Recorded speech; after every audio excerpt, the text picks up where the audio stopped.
Des nouvelles de Donald Trump, pour commencer. Il a envoyé hier sur son réseau Truth Social une petite bombe destinée au Mexique et au Canada. Il menace les partenaires commerciaux et voisins de tarifs de 25 25 sur toutes les exportations de ces deux pays-là vers les États-Unis. Évidemment, dans une économie intégrée, ce serait catastrophique pour toutes les parties impliquées. Si vous travaillez dans une entreprise manufacturière qui envoie de la production aux États-Unis, bien, vous êtes directement affecté si ces tarifs-là entrent en vigueur.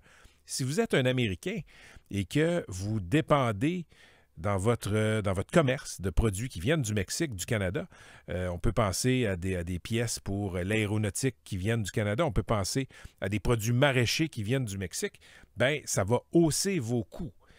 Donc, les Américains pourraient souffrir aussi. Et là, il y a quelques instants, là, je levais les yeux vers CNN et il y a un haut placé chez Walmart qui disait, écoutez, les tarifs, c'est bien beau, mais ça va causer de l'inflation aux États-Unis. Et là, ce qui se dégage des premières réactions, c'est ce qu'on voyait circuler là, depuis quelques semaines, depuis que M. Trump a été élu. Ce qu'on pense aux États-Unis, ici, c'est que c'est une sorte de position de négociation de M. Trump. On sait qu'il a beaucoup de griefs face aux Canadiens, face aux Mexicains.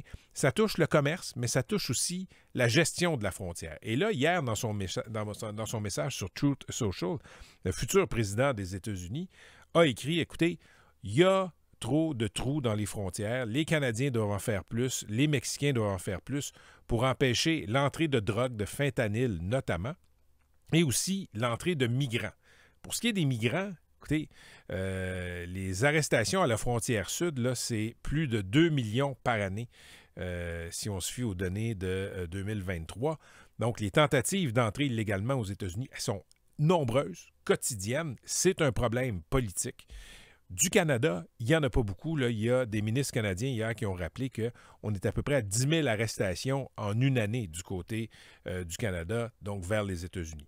On verra ce qui va arriver, mais Justin Trudeau hier a parlé avec M. Trump. Il n'y a pas grand-chose qui a transpiré de cette discussion-là, sauf que, je le répète, c'est vu comme une sorte de position de négociation. Et là, il y a des propos qui sont rassurants de gens d'affaires quand même. Là. Même si on dit, écoutez, ça pourrait être catastrophique s'il y avait 25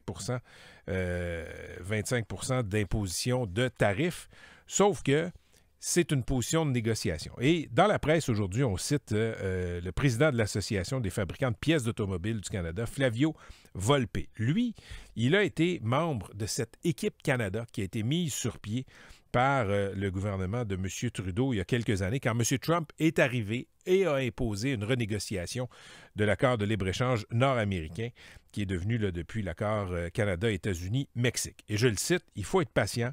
Ce geste vise à provoquer des réactions. Il ne faut pas céder à la panique. Il est bon de réagir, mais il ne faut pas précipiter les choses. Nous sommes à 2 mois de son retour au pouvoir. Nous savons qu'il aime faire des déclarations choc par l'entremise des réseaux sociaux, mais quand vient le temps de négocier, M. Trump peut être coriace, mais il reste raisonnable.